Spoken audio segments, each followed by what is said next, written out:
Well, friends, we have another Nintendo Direct and now another Hyrule Warriors Age of Imprisonment trailer to break down. And this trailer is very, very exciting, particularly the very ending of this trailer, which we will get to eventually. But now, let me start off at the beginning.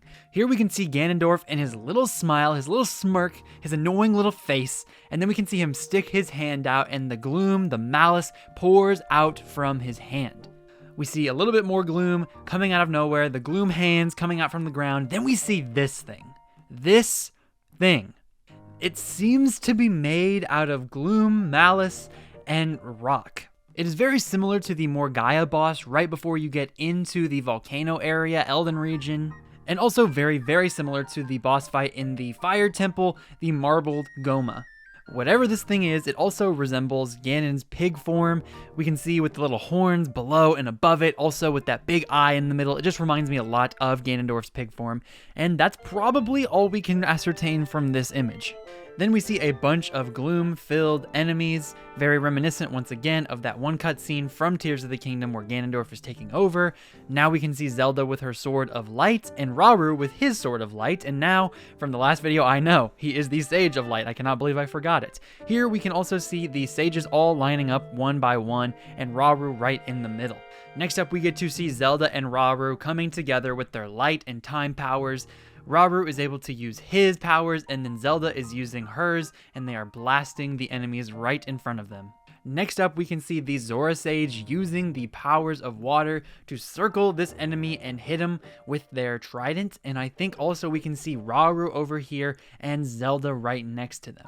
Now, what I'm really stumped at is what in the world are they attacking? This thing seems to be flailing its goopy arms with like purple flowers on the end of each tentacle here, and that makes me wonder if it's that muck enemy from Tears of the Kingdom, the boss at the end of the Water Temple, or some version of it, some more powerful version of it, but it also seems to have more of a human-like figure. I'm very clearly able to discern out those legs and arms and like a body-shaped figure leading up to red hair. And I think this is something like Gloom attacking the Muktarok and maybe making it bigger, but I just can't figure out what this is. Maybe I am missing something here. This seems to be a completely new enemy based off of that Muktarok design. And I'm pretty sure it is a muck enemy because of the Zora attack here. It makes me think that the water is actually attacking this part, because it wouldn't make sense for like the Goron Sage to be fighting this, because obviously the muck was from the Zora area. Then the Goron Sage is scrambling around a field of gloom and fire with this Goma monster attacking him, spitting out bombs. And all around the field there are bombs being deployed, being exploded, and the Goron Sage is dodging them all. At the very center, we see a very different type of enemy. At the very beginning of this frame here, we can tell it looks like a figure. It looks like he's got abs, it looks like he's got pecs, like he's got arms, and he was flexing right on the Goron. You're gonna get flexed on in this game. Just know you're gonna get flexed on. And again, we see this weird eyeball in the center with like that Ganondorf red hair, very similar to the Zora enemy I assume we just saw in the previous clip. And for them to be showing these enemies off here, it makes me think that they're not boss fights and that they're just kind of regular end of level fights versus these big monsters. And sure, I could be totally wrong on that, but it seems to me that they wouldn't want to show off all these like big final bosses of these levels in this one trailer here. They would want to give us a little bit more of surprise. And last thing here on this one, they all kind of look like Ganondorf in some sense, and that tells me how unbelievably arrogant Ganondorf is. The Muktarok had a Ganondorf-like hair design. This one has his muscles and is flexing on us. Literally, we're being flexed on. And we have Ganondorf's hair and his little horns. This is arrogance at its finest. Next up, we have Zelda and the Rito Sage in the Hebra region attacking different enemies with their special powers combined into one special attack.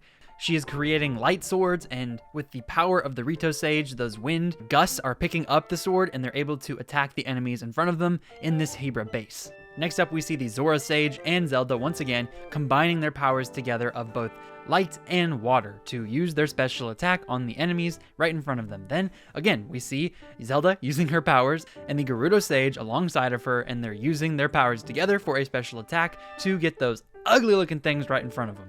Then Minoru and Zelda combine their attacks for a special attack right in front of a bunch of constructs.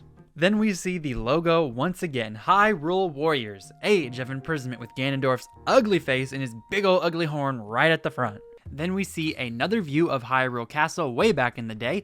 Then we see Zelda again on the ground, wondering where the heck she is after being teleported back in time from wherever the heck she was with Link in the bottom of Hyrule Castle, now into this field.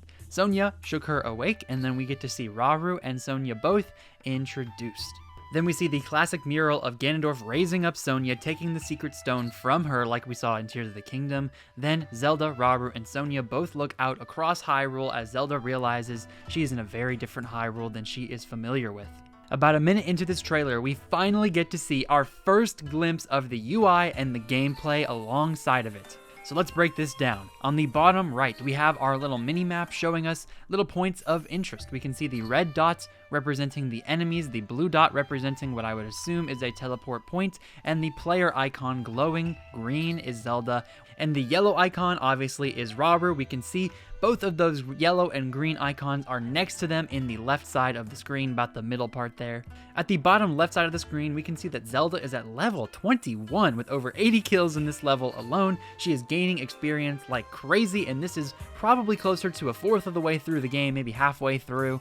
Then we can see the button mashing icons on the middle of the left side. For those of you who have not played a Warriors game before, the button mashing is very, very important, and especially what order you mash your buttons in. So if you press Y and then X, you get a special attack. If you press Y and then X, you get a special attack. If you press Y, X, you get a different attack. So like the combination of buttons are very important, and here we can see a little menu showing us what that looks like and what buttons she is pushing to get these very specific attacks. Then in the top left corner, we can see the stereotypical hearts and then the little yellow meter marking whether or not she is about to fill up that special attack. She is very low right now. That means she has just used a special attack, or she began the level and just didn't use it to begin with. Then we can see the battery icons right below that yellow and black bar, showing us that there are going to be Zonai devices in this game that we can use, and they are going to be attached to that battery limit, just like in Tears of the Kingdom. And we can see just below that, if you press ZR, there is the Rocket Zonai device, and if you press it, I am sure it will come out and you'll be able to use it as long as the battery let you. Then on the left of that, we can see to the right of that what is likely a pouch with healing items, and on the left is a little compass-like circle with a player icon in the middle of it. It makes me think if you press the left side of your D-pad that it's going to bring up the minimap larger, so where you can look at it from a bigger perspective. And then just below that, I mentioned earlier that Rauru and Zelda icon there with their little face cards, and then right below that, the D-pad up and down buttons will allow you to change between Zelda and Rauru, so you can play as both of them as many times as you want across the map. The UI is of course the exact same here with Rauru. We can see him mashing that X button over and over again to get a bunch of enemies right in front of him, and then he gets a bunch of kills, and he is at level 24, we can see at the end of the clip, so it's a bit later than Zelda in the previous one, and it makes sense because it lines up with the extra hearts at the top left of the screen. We can also see here that there are more characters this time around. Outside of just Rauru and Zelda, which are on the screen here, we can see Minoru and a different Hylian. A Hylian I am not at all familiar with, and I do not think is of any importance in Tears of the Kingdom storyline. This is someone from back in the day, back in this time period that we just do not know of. Lastly, we can finally see here on the right side of the screen, the middle part, it says head for the targeted position with about 5 minutes remaining. The core gameplay of this Hyrule Warriors style is back once again, and we know we're going to have to complete multiple objectives. Sometimes that will be just getting to places before the time is up. Sometimes that means defeating certain enemies before the time is up. And sometimes that just means you're going around with no time limit at all.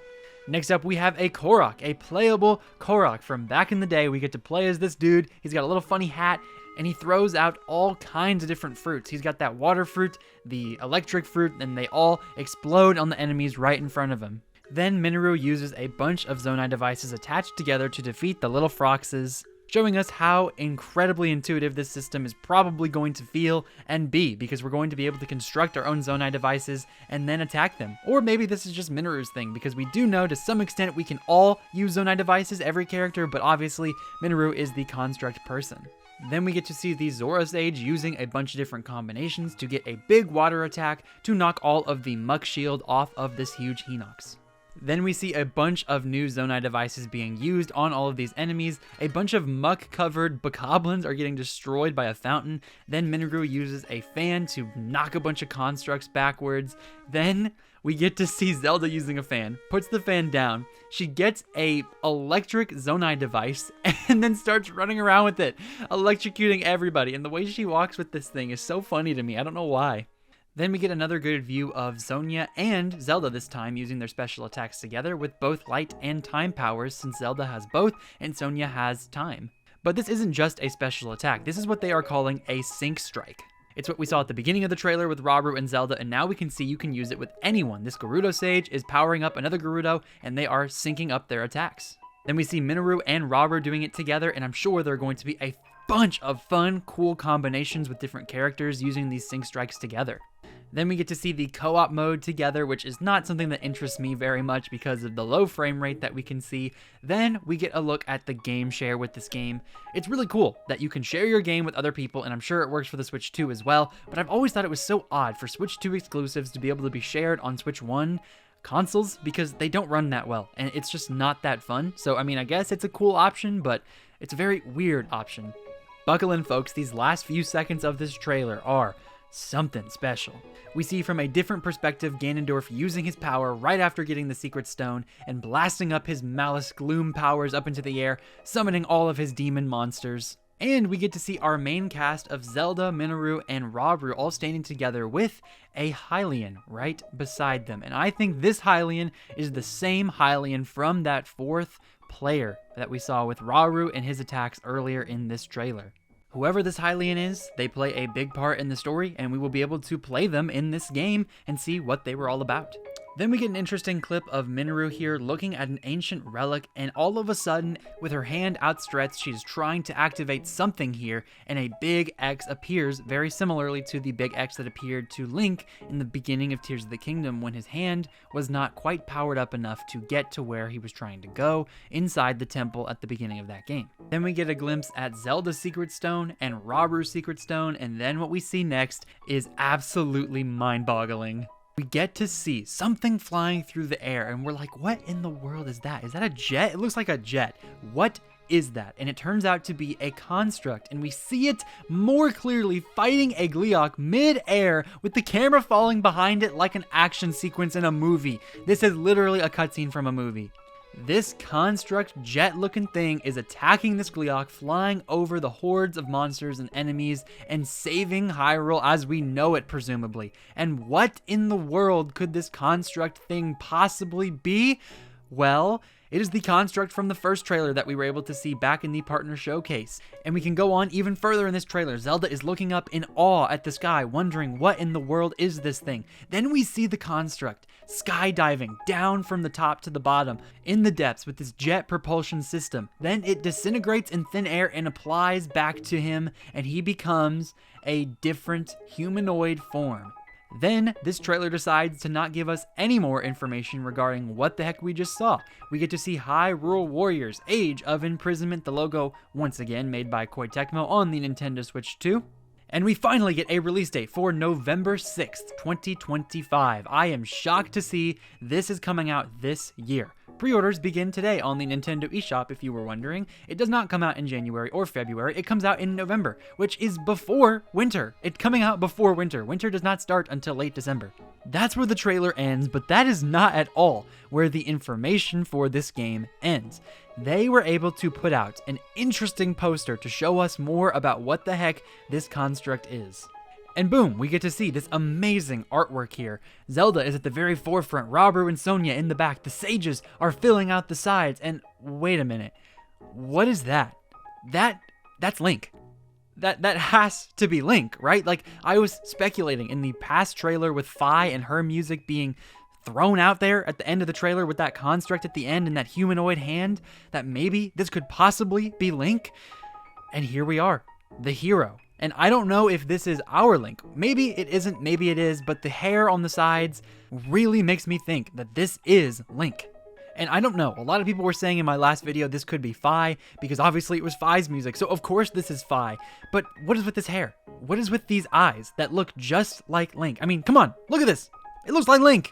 Now that is pretty much all I could find information-wise for this game, externally and internally in terms of the trailer and outside of the trailer. It looks to be a game full of secrets, a game full of amazing storylines and story beats with great graphics. The frame rate in this, the resolution in this looks so much better than Age of Calamity. I cannot wait to get my hands on this game. I am pumped up for this story. People are sleeping on this game. People are not talking about this game like it's some huge, big game, and it really is. It's a big game. It is explaining what happened in the Imprisoning War, the freaking war that we heard about over and over and over again in Tears of the Kingdom, and that they never showed us. Here, they are finally showing us. And they're going to have way more surprises than we think up their sleeve. We already have this weird construct thing. We have Phi's music. What is up with that? Why is Phi in this game? What is her role? That Hylian that we have no idea about. That new Korok. There are going to be way more new characters than we think and way more story beats that are going to surround them. And that's the thing, right? This whole game is so intriguing to me, so much fun to me because of the story, because of these characters that we saw in Tears that we didn't know anything about. The sages are so interesting to me. Why did they pick these 4? What is up with these 4? Do they have any personality at all? Do they have any defining traits or features at all? This game should be able to show us that. This game should be able to show us more about that relationship between Zelda and Rauru and Sonia. And they had to have had some sort of child, right? Because of course, Zelda exists. And for her to exist, there had to have been a long lineage of Hylians for her to have their power. They are essentially her great million times great grandparents, and that is very cool. They could dive into so many different aspects of this, and they will. This is a canonical story. They have said it so many times. And the creativity here on display. Like, yes, I am most excited about the story and learning more about these characters, but the creativity in this gameplay, oh my gosh. They are taking every mechanic from Tears of the Kingdom and making it a thing in this game. The Zonai devices, brilliant. I never ever would have thought to use them in a Hyrule Warriors game like this, and yet they decided to do that. The Sync Strike, that is a whole nother new thing that is just not present in other Warriors games before. They are using different mechanics and really making sure that this whole partner thing is very central to the story and central to the gameplay. This all looks incredible. And really, with that synchronized attack thing, it makes more sense why they added a 2-player mode, and then game share as well for people to play on multiple consoles at the same time, so you don't have to worry about that awkward split screen. This game looks to be amazing, and I cannot wait to get my hands on it. Thank you so much for making it to the end of this video. Did I mess anything else up? Because last time, y'all let me know, so please let me know down in the comments. Did I miss something extremely glaring? I hope I didn't, because I think I spent a lot more time on this video than I did that one, just to make sure I didn't mess anything up. Let me know all of your theories and more down below in the comments, because a lot of people were saying that the construct was Phi, but now it looks to be Link. But how could it be Link? Because he doesn't remember. Like, what's going on there? I have no idea what the heck is going on there. But we're going to have to find out in November. It's not that far of a wait. So thank you once again for making it to the end. Make sure you click that like button and the hype button. The hype button particularly helps out my channel a lot. The subscribe button is there for you as well if you want to join the channel, and click the notification button so that way you know exactly when all of my videos upload. Make sure you check out my membership program as well, just a couple bucks a month to help support the channel and me as a content creator. Click on the left side of your screen to see my last Hyrule Warriors breakdown video, and click on the right side of the screen to see my thoughts on the Mario Galaxy 1 and 2 package and that whole debacle. Thank you once again. Make sure you have yourself a phenomenal day. This has been Ray's Nintendo Talk. I have been Ray, and I will see you all in the next video.